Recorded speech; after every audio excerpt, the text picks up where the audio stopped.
Hello traders, നമ്മളിത് നോക്കാൻ പോകുന്ന ഗോൾഡിൻ്റെ ഇന്നത്തെ മാർക്കറ്റ് സെറ്റപ്പാണ്. കാരണം കഴിഞ്ഞ ദിവസം നമ്മൾ ഒരു ട്രേഡൊക്കെ എടുത്തിട്ടുണ്ടായിരുന്നു. കുഴപ്പമില്ലാത്ത രീതിയിൽ എല്ലാവരും പ്രോഫിറ്റ് കയറിയെന്ന് വിചാരിക്കുന്നു. കഴിഞ്ഞ വീക്കും അത്യാവശ്യം നല്ല രീതിയിൽ എല്ലാവരും പ്രോഫിറ്റ് ബുക്ക് ചെയ്തിട്ടുണ്ടെന്ന് വിശ്വസിക്കുന്നു. അതേപോലെ തന്നെ നമുക്ക് മാർക്കറ്റിലോട്ട് പോകുകയാണെന്നുണ്ടെങ്കിൽ ഇന്ന് നമുക്കൊരു പ്രോപ്പറായിട്ടൊരു സെറ്റപ്പ് ഏർലി മോർണിംഗ് തന്നെ കിട്ടിയിട്ടുണ്ടായിരുന്നു. ഒരു ഏഷ്യൻ സെഷനിൽ തന്നെ ട്രേഡ് ബൈ ട്രേഡിലോട്ട് കൺവേർട്ട് ആയിട്ടുണ്ടായിരുന്നു. പക്ഷേ പ്രൈസ് ആക്ഷൻ ലെവൽസ് പ്രകാരം നമുക്കൊരു കുറച്ചും കൂടി കഴിഞ്ഞപ്പോഴാണ് നമുക്കൊരു ലെവൽ ബ്രേക്ക് ഔട്ട് കിട്ടിയത്. സോ പ്രൈസ് ആക്ഷൻ ട്രേഡറിനെ സംബന്ധിച്ചിടത്തോളം അതാണ് നമുക്കൊരു ബൈങ് ഏരിയ ആയിട്ട് കൺസിഡർ ചെയ്യാൻ പറ്റും.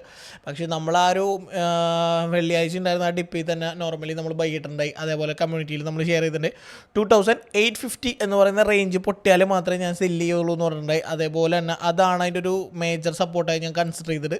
പക്ഷേ 950 പൊട്ടിയില്ല, അതവിടെ സപ്പോർട്ട് എടുത്തിട്ട് ഇന്നൊരു മാനിപ്പുലേഷൻ തന്നിട്ട് early morning Asian session start ചെയ്തപ്പോൾ തന്നെ ഒരു മാനിപ്പുലേഷൻ തന്നിട്ട് മാർക്കറ്റൊന്ന് പമ്പ് ചെയ്ത് കയറുകയാണ് ചെയ്തത്. അപ്പോൾ നമുക്കതായാലും മാർക്കറ്റിലോട്ട് നോക്കാം എന്താണ് കണ്ടീഷൻ ഇപ്പോൾ കറൻ്റ്ലി നമ്മൾ നോക്കുകയാണെന്നുണ്ടെങ്കിൽ മാർക്കറ്റിൽ നമ്മൾ വലിയ ടൈം ഫ്രെയിമിന് ബേസ് ചെയ്തിട്ട് നമ്മൾ മുന്നേ, അതായത് ഒരു 2-3 വീക്സ് മുന്നേ തന്നെ നമ്മൾ പറഞ്ഞിട്ടുണ്ടായി മാർക്കറ്റ് ഒരു 2950 ആ റേഞ്ചിലേക്കൊക്കെ റീച്ച് ചെയ്യാനുള്ള പോസിബിലിറ്റി. അതായത് 2600 സംതിങ്ങിൽ നിന്നപ്പോഴാണ് നമ്മളത് മാർക്കറ്റിൽ ടെക്നിക്കലി അനലൈസ് ചെയ്തിട്ട് 2980 ആ ഒരു റേഞ്ചിൻ്റെ പോസിബിലിറ്റി നമ്മൾ ഷെയർ ചെയ്തിട്ടുണ്ടായി. കാരണം അത് വലിയ ടൈം ഫ്രെയിമാണ്. അതൊരു സ്വിംഗ് ട്രേഡ് എന്നുള്ള രീതിയിൽ നമുക്കത് കീപ്പ് ചെയ്യാൻ പറ്റുന്ന ഒരു ട്രേഡ് കണ്ടീഷനായിരുന്നു നമ്മളവിടെ ഷെയർ ചെയ്തത്. അതിൻ്റെ ഇടയിൽ നമ്മൾ ചെറുതും വലുതുമായ പല ട്രേഡുകൾ എടുത്തു. നമ്മളിപ്പോൾ ഇവിടെ ഒരു മാർക്കറ്റിൻ്റെ ഈ ഒരു ഓൾ ടൈം ഹൈയിൽ ഇപ്പോൾ കറൻ്റ്ലി പുതിയ ഓൾ ടൈം ഹൈയിൽ വന്ന് നിൽക്കുകയാണ് മാർക്കറ്റിൽ നിന്ന്. സോ നമുക്ക് നോക്കി നോക്കാം ആ ഓൾ ടൈം ഹൈ എവിടം വരെ പോകുന്നു. നമുക്ക് ഇനി വരുന്ന ദിവസങ്ങളിൽ എങ്ങനെയാണ് നോക്കാം. ആ ഒരു കണ്ടീഷൻ വെച്ചിട്ട് നമ്മൾ നോക്കിയിരുന്നത് ആക്ച്വലി ഡെയിലി ടൈം ഫ്രെയിമിൻ്റെ റിജക്ഷൻ ആയിരുന്നു. അപ്പോൾ ഡെയിലി ടൈം ഫ്രെയിമിൽ നമ്മൾ ആക്ച്വലി ഇവിടെ നിന്നൊക്കെ ബൈയിട്ടുണ്ടായിരുന്നു. എല്ലാവരും ഓർക്കുന്നുണ്ടെന്ന് വിശ്വസിക്കുന്നു. കമ്മ്യൂണിറ്റിയിലുള്ള എല്ലാവർക്കും അറിയാം. അതേപോലെ മേജർ ബ്രേക്ക് ഔട്ട് കിട്ടിയപ്പോഴും നമ്മൾ ബൈയൊക്കെ കീപ്പ് ചെയ്തിട്ടുണ്ടായിരുന്നു വേറെ സെറ്റപ്പുകൾ ക്ലബ് ചെയ്തിട്ട്. സോ പ്രൈസ് ആക്ഷൻ ലെവൽസ് വെച്ച് നോക്കുമ്പോൾ നമ്മൾ ഈ ഒരു കണ്ടീഷനിൽ നോക്കുകയാണെന്നുണ്ടെങ്കിൽ ഇതൊരു മേജർ സപ്പോർട്ടാണ്, അറിയാമല്ലോ. ഈ ഒരു മേജർ സപ്പോർട്ടിനെ ബേസ് ചെയ്തിട്ടാണ് നമ്മൾ എന്ത് ചെയ്യുക ഓരോ ബൈ ട്രേഡും ഇനീഷ്യേറ്റ് ചെയ്തിട്ടുണ്ടായിരുന്നത്.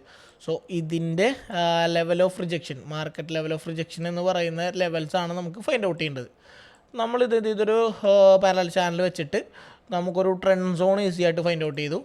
ഇതിൻ്റെ റെസിസ്റ്റൻസ് ലെവൽ എന്നുള്ള രീതിയിൽ നമുക്കറിയാം ഇതൊരു റെസിസ്റ്റൻസ് ആണ്. അപ്പോൾ ഇതിൻ്റെ പാരലൽ ചാനൽ കുറച്ചങ്ങാട് നോക്കിക്കഴിഞ്ഞ് കഴിഞ്ഞാൽ നമുക്കറിയാൻ പറ്റും ഇവിടെ നമുക്കൊരു റെസിസ്റ്റൻസ് ഉണ്ട്. ഒബിയസ്ലി കറക്റ്റാണ്. ഈ ഒരു സ്വിം ഹൈയിലേക്കാണ് നമ്മൾ റെസിസ്റ്റൻസ് പിടിച്ചത്. കുറച്ചും കൂടി മാർക്കറ്റ് ഒന്ന് മേലേക്ക് കയറി കഴിഞ്ഞാൽ, അതായത് ഒരു അറൗണ്ട് ഒരു 70 ഡോളേഴ്സും കൂടി മാർക്കറ്റ് ഒന്ന് കയറി കഴിഞ്ഞാൽ എന്ത് ചെയ്യും മാർക്കറ്റ് റിജക്ഷനുള്ള ചാൻസ് ഉണ്ട്. എന്ത് ചെയ്യുക ഒരു 950 നമ്മൾ ആ ഒരു റിജക്ഷൻ കാണുന്നത്. ഞാൻ കഴിഞ്ഞ ദിവസം ഗ്രൂപ്പിൽ എത്തിയിട്ടുണ്ടായി. മാർക്കറ്റിൽ കഴിഞ്ഞ ഒരു സെൽഫ് ഫോൾ ആണെന്ന് എല്ലാവരും പ്രഡിക്റ്റ് ചെയ്ത ടൈം ഉണ്ടായിരുന്നു.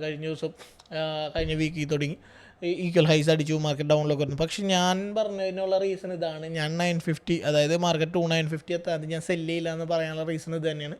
ഈ ഒരു റേഞ്ച് ഓഫ് റിജക്ഷൻ വന്നിട്ടേ എനിക്കൊരു സെല്ലിംഗ് കൺഫർമേഷൻ ഉണ്ടാവുള്ളൂ. അതുവരെ ഞാൻ ബൈ ട്രേഡ്സ് ആയിരിക്കുള്ളൂ എടുത്തുകൊണ്ടിരിക്കുക.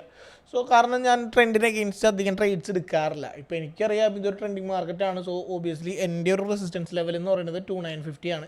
അവിടെ എത്തിക്കഴിഞ്ഞാൽ ഞാൻ സെല്ല് സ്റ്റാർട്ട് ചെയ്യും. ബൈ പിന്നെ ഞാൻ അധികം നോക്കില്ല, സെല്ല് തന്നെ ആയിരിക്കും ഞാൻ ഓബിയസ്ലി നോക്കുക. അതിനുള്ള കണ്ടീഷൻസ് മാർക്കറ്റിൽ ക്രിയേറ്റ് ചെയ്യുന്നതനുസരിച്ചും അതേപോലെ ഫണ്ടമെൻ്റൽ റീസൺസും ഞാൻ ക്ലാരിഫൈ ചെയ്തിട്ടായിരിക്കും ഞാൻ എന്തായാലും എന്ത് ചെയ്യുക 950 റിജക്ഷൻ കണ്ടാൽ സെല്ല് ചെയ്യാൻ പോകുന്നു. സോ എന്നാലും അതിൻ്റെ ഹാഫ് ഓഫ് ദ മൂവ്മെൻറ്റ് മാത്രമേ നമ്മൾ കാൽക്കുലേറ്റ് ചെയ്യുന്നുള്ളൂ. ഇത്രയും ഡ്രോപ്പൊക്കെ ഉണ്ടാവുമെന്ന് ഞാൻ ഒരിക്കലും എക്സ്പെക്റ്റ് ചെയ്യുന്നില്ല. ഇത് എന്തായാലും ഈ ഒരു ഫസ്റ്റ് വേവ് മൂവ്മെൻറ്റും കഴിഞ്ഞു. ദെൻ ഇത് കൺസോൾട്ടേഷൻ മൂവ്മെൻറ്റ്, ദെൻ ഒരു ഹാഫ് ഓഫ് ദ മൂവ്മെൻറ്റോട് നമ്മളൊരു സെല്ലിങ്ങിന് വേണ്ടിയിട്ട് എക്സ്പെക്റ്റ് ചെയ്യുന്നത്, ലോങ് സെല്ലിങ്ങിന് വേണ്ടിയിട്ട് എക്സ്പെക്റ്റ് ചെയ്യുന്നത്. അത് കഴിഞ്ഞ് കഴിഞ്ഞാൽ സ്വാഭാവികമായിട്ട് അതിൻ്റെ ഇടയിൽ കിടന്നിട്ട് ഇപ്പോൾ നമ്മൾ ഇന്ന് കഴിഞ്ഞ ദിവസങ്ങളിലൊക്കെ ബൈ എടുത്തില്ലേ, ചെറിയ സെറ്റപ്പുകൾ നമുക്ക് അതിനകത്ത് കിട്ടും. എന്തായാലും നമുക്ക് 950 വരെ പിടിക്കാം. അപ്പോൾ നമുക്ക് എന്തായാലും ചെറിയ ടൈം ഫ്രെയിമിൽ ഇന്നത്തെ സെറ്റപ്പ് പോകാം. നമുക്ക് ഇന്ന് നമുക്ക് മാർക്കറ്റ് കണ്ടപ്പോൾ ഈ ലെവൽ ഓഫ് ബ്രേക്കിംഗ് കഴിഞ്ഞ് മാർക്കറ്റ് ഇവിടെ കൺസോൾട്ടേറ്റ് ചെയ്യുന്നു. നമ്മൾ പറഞ്ഞിട്ടുണ്ടായി മാർക്കറ്റ് ഈ ഒരു കൺസോൾട്ടേഷൻ കണ്ടീഷൻ ആയതുകൊണ്ട് തന്നെ ഞാൻ എടുത്തിരുന്നത് ഈ ഒരു സെഗ്മെൻറ്റാണ്. കാരണം ഇതൊരു നമ്മുടെ ബോക്സ് ടൈപ്പ് നോക്കുകയാണെന്നുണ്ടെങ്കിൽ മാർക്കറ്റ് എന്ത് ചെയ്തിട്ടുണ്ട്, ഒരു ഹൈസ് വന്നിട്ടുണ്ട്. അതിന് ബ്രേക്ക് ചെയ്തെന്ന് ചോദിച്ചാൽ ബ്രേക്ക് ചെയ്തിട്ടില്ല. പക്ഷേ ഒരു എന്ത് ചെയ്തിട്ടുണ്ട്, ക്രിയേറ്റ് ചെയ്തിരിക്കുന്നത് നമുക്കൊരു വിക്ക് അടിച്ചിട്ടാണ് ഈ ഒരു സഡൻ ഡ്രോപ്പ് പോണത്.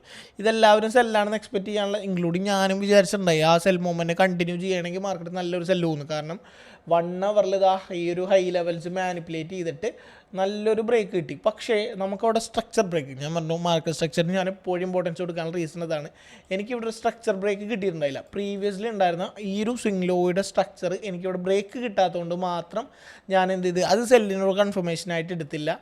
ഞാനിവിടെ വെയിറ്റ് ചെയ്തിരുന്നു. അതിന് ചെറിയ ടൈം ഫ്രെയിമിലോട്ട് നോക്കിക്കഴിഞ്ഞാൽ എനിക്കതൊരു മേജർ സപ്പോർട്ടിങ് ഏരിയയാണ് നമ്മൾ ഫൈൻഡ് ഔട്ട് ചെയ്തിട്ടുണ്ടായി. നമ്മൾ മുന്നേ ട്രേഡ് എടുത്തപ്പോഴും ഇങ്ങനെ തന്നെയായിരുന്നു. നമുക്ക് ഈ ഒരു ഡിപ്പ് എന്ന് പറയുന്ന കണ്ടീഷൻ നമ്മൾ എടുക്കാനുള്ള റീസൺ, അതായത് ഇവിടെ നിന്നൊരു ബൈ കയറാനുള്ള, കഴിഞ്ഞ ദിവസം നമ്മളൊരു ചാനൽ വെഡ്ജ് പാറ്റേൺ വെച്ചിട്ട് നമ്മളൊരു ട്രേഡ് വെച്ചിട്ടുണ്ടായി. നമ്മുടെ ട്രേഡ് ഇവിടെ നിന്ന് ഇനിഷ്യേറ്റ് ചെയ്തു. അതായത് ഒരു 850 അബോവ് കയറുകയാണെങ്കിൽ ബൈ ചെയ്യാനൊക്കെ ഞാൻ പറഞ്ഞിട്ടുണ്ടായി. അതിൻ്റെ ഫൈനൽ ടാർഗറ്റ് നമ്മൾ റീച്ച് ചെയ്യുകയും ചെയ്തിട്ടുണ്ടായിരുന്നു. ഈ ഒരു ലെവൽ ഓഫ് റെസിസ്റ്റൻസിൻ്റെ ഓർഡർ ബ്ലോക്ക് 877 എന്ന് പറഞ്ഞ ടാർഗറ്റ് നമ്മൾ റീച്ച് ചെയ്തിട്ടുണ്ടായിരുന്നു ഇവിടെ നിന്ന് ബൈ ഇട്ടിട്ട്. പക്ഷേ അതേപോലെ തന്നെ നമ്മളവിടെ 2 ഏരിയ പ്ലോട്ട് ചെയ്ത് വെച്ചിട്ടുണ്ടായിരുന്നു, ഒരു മേജർ സപ്പോർട്ട് എന്നുള്ള രീതിയിൽ. അതിലൊന്ന് ഈ ഒരു ഏരിയ ആയിരുന്നു, 2 ഈ ഒരു ഏരിയ ആയിരുന്നു. അപ്പോൾ മാർക്കറ്റ് ഫോളോ ചെയ്തപ്പോൾ നമുക്ക് ഇവിടെ നിന്ന് ഒരു ട്രേഡ് കിട്ടുകയും ചെയ്തിട്ടുണ്ടായിരുന്നു. അപ്പോൾ നമുക്കറിയാം ഈ ഒരു ഏരിയ വന്നിട്ട് എന്താണ്, ഒരു മേജർ സപ്പോർട്ടിങ് പോയിൻ്റാണ്. അപ്പോൾ ഞാൻ എന്താ കണ്ടുപിടിച്ചതെന്ന് വെച്ച് കഴിഞ്ഞാൽ ഈ ഒരു ലെവൽ ബ്രേക്ക് ചെയ്യാതെ ഞാനിത് സെൽ ട്രേഡായിട്ട് കൺസിഡർ ചെയ്യില്ല എന്നുള്ള മൈൻഡ് സെറ്റിലായിരുന്നു. ഞാൻ അതേപോലെ തന്നെ അത് സെൽ ട്രേഡായിട്ട് കൺസിഡർ ചെയ്തിട്ടുണ്ടായില്ല. ഈ ഒരു ഡിപ്പ് ചെയ്ത് ഇവിടെ സപ്പോർട്ട് ചെയ്ത് മാർക്കറ്റ് പമ്പ് ചെയ്യാൻ തുടങ്ങിക്കഴിഞ്ഞപ്പോൾ ഇന്നലെ നമ്മൾ വേറൊരു സെറ്റപ്പ് വെച്ചിട്ട് നമുക്ക് ചെറിയൊരു വെള്ളിയാഴ്ച ഒരു ബൈ ട്രേഡ് ഇട്ടിട്ടുണ്ടായി. ഈ ഒരു ചാർട്ട് വാൻഡയുടെ ചാർട്ടിൽ ആക്ച്വലി ഒരു കണ്ടീഷൻ ഇല്ല. നമുക്ക് ഇന്ന് ശരിക്കും ആക്ച്വലി ഒരു ഗ്യാപ്പ് ഡൗണിൽ മാർക്കറ്റ് ഓപ്പൺ ആയിട്ടുണ്ടായിരുന്നു. വേറെ ബ്രോക്കേഴ്സിൻ്റെ ചാർട്ടിൽ ഞാൻ കാണിച്ചു തരാം. ചെറിയൊരു ഓപ്പണിംഗ് ഉണ്ടായിരുന്നു. മറ്റേ അക്കൗണ്ട്സിലൊക്കെ എല്ലാത്തിലും ഉണ്ടായിരുന്നു. ഓരോ ബ്രോക്കേഴ്സിൽ ഗ്യാപ്പ് ഡൗൺ വന്നിട്ടാണ് ചെറിയൊരു പമ്പിങ് ക്രിയേറ്റ് ചെയ്ത് മാർക്കറ്റ്. ഇതിൽ ഡാറ്റാസിൽ അത് പബ്ലിഷ് ചെയ്തിട്ടില്ല. നമുക്ക് നോക്കി നോക്കാം. ഇങ്ങനെ ഒരു കണ്ടീഷനിൽ മാർക്കറ്റ് പമ്പ് ചെയ്തു. ഈ ലെവൽ ബ്രേക്ക് ചെയ്തപ്പോൾ ബൈ ആവുന്നൊരു കൺഫർമേഷൻ ഉണ്ടായിരുന്നു. എന്നാലും ഇതിന് മേലേക്ക് പോകുന്നൊരു കൺഫർമേഷൻ എനിക്ക് ഉണ്ടായിരുന്നില്ല. കാരണം ഈ ഒരു ഇംബാലൻസ് മീറ്റ് ചെയ്യുന്നൊരു മൈൻഡ് സെറ്റ് മാത്രമേ ഉണ്ടായിരുന്നുള്ളൂ. അതുകൊണ്ട് ചെറിയൊരു ബൈ ഇട്ടിട്ട് നമ്മൾ എന്ത് ചെയ്ത് ഏർലി മോർണിംഗ് ഒരു ഇവിടെ 3 AM നമ്മൾ ചെറിയൊരു ബൈ ഇട്ടിട്ട് എക്സിറ്റ് അടിക്കുക ചെയ്തിട്ടുണ്ടായി. പിന്നെ നമ്മൾ മേജറായിട്ടുള്ള ബൈ ആണ് നോക്കിയത്. അതെങ്ങനെയാണെന്ന് നോക്കി കഴിഞ്ഞാൽ, ഒന്ന് എനിക്ക് ഈ ബ്രേക്ക് ഔട്ട് കിട്ടണമായിരുന്നു. കാരണം എനിക്കൊരു കൺഫർമേഷൻ വേണമെന്നുണ്ടെങ്കിൽ എനിക്ക് ഈ ബ്രേക്ക് ഔട്ട് കിട്ടണമെന്നില്ല. ദെൻ രണ്ടാമത് ഞാനൊരു പ്രൈസ് ആക്ഷൻ പാറ്റേൺ ഇതിനകത്ത് ക്ലബ് ചെയ്തിട്ടുണ്ടായിരുന്നു. അതെങ്ങനെയാണെന്ന് ഞാൻ കാണിച്ചു തരാം. ഒരു 1 അവർ നോക്കുകയാണെന്നുണ്ടെങ്കിൽ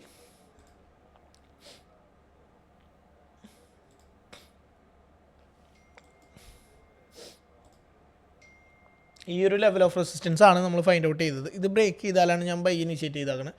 ഇത് കഴിഞ്ഞപ്പോൾ ഞാൻ അത്യാവശ്യം ബൈ ക്വാണ്ടിറ്റി കയറ്റിയിട്ടുണ്ട്. ഈ റീസൺ എന്ന് വെച്ച് കഴിഞ്ഞാൽ ഞാനത് ഗ്രൂപ്പിൽ മെൻഷൻ ആക്കിയിട്ടുണ്ടായി. ഇതൊരു ട്രയാങ്കിളാണ്. അസെൻഡിങ് ട്രയാങ്കിളിൻ്റെ ഒരു ഫോർമേഷൻ നമുക്കിവിടെ കിട്ടിയിട്ടുണ്ടായിരുന്നു. ഇത് വേണമെന്നുണ്ടെങ്കിൽ ഇത്രയും വലിച്ചു നോക്കണമെങ്കിൽ ഇത്രയും വലിച്ചു നോക്കുക, ഇല്ലാന്നുണ്ടെങ്കിൽ സിമ്പിളായിട്ട് ഈ ഒരു 2 കൊടുത്താൽ മതി. അപ്പോൾ ഈ ഒരു കണ്ടീഷനിൽ നമുക്ക് കിട്ടിയെന്ന് പറയാനായിട്ട് ഒരു അസെൻഡിങ് ട്രയാങ്കിൾ ഫോർമേഷൻ കിട്ടിയായിരുന്നു.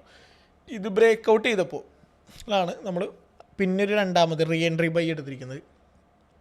ഈ ഒരു റീ എൻട്രി ബൈയുടെ ടാർഗറ്റ് ഞാൻ എക്സ്പെക്ട് ചെയ്യുന്നത് ഒരു 950 റേഞ്ചാണ്.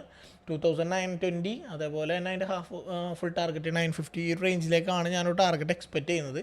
നമുക്ക് എന്തായാലും നോക്കി നോക്കാം. ഇതിപ്പോൾ ഒരു റീടെസ്റ്റ് വരാനുള്ള പോസിബിലിറ്റി ഒക്കെ ഉണ്ട്. പക്ഷേ അത് ബൈ പ്രഷറിനെ ഡിപ്പെൻഡ് ചെയ്തിരിക്കും ആ റീടെസ്റ്റ് വരുന്ന കണ്ടീഷൻ. അത് റീസെൻ്റ്ലി ഞാൻ നമ്മുടെ കമ്മ്യൂണിറ്റി മെൻഷൻ ചെയ്തിട്ടുണ്ടായി.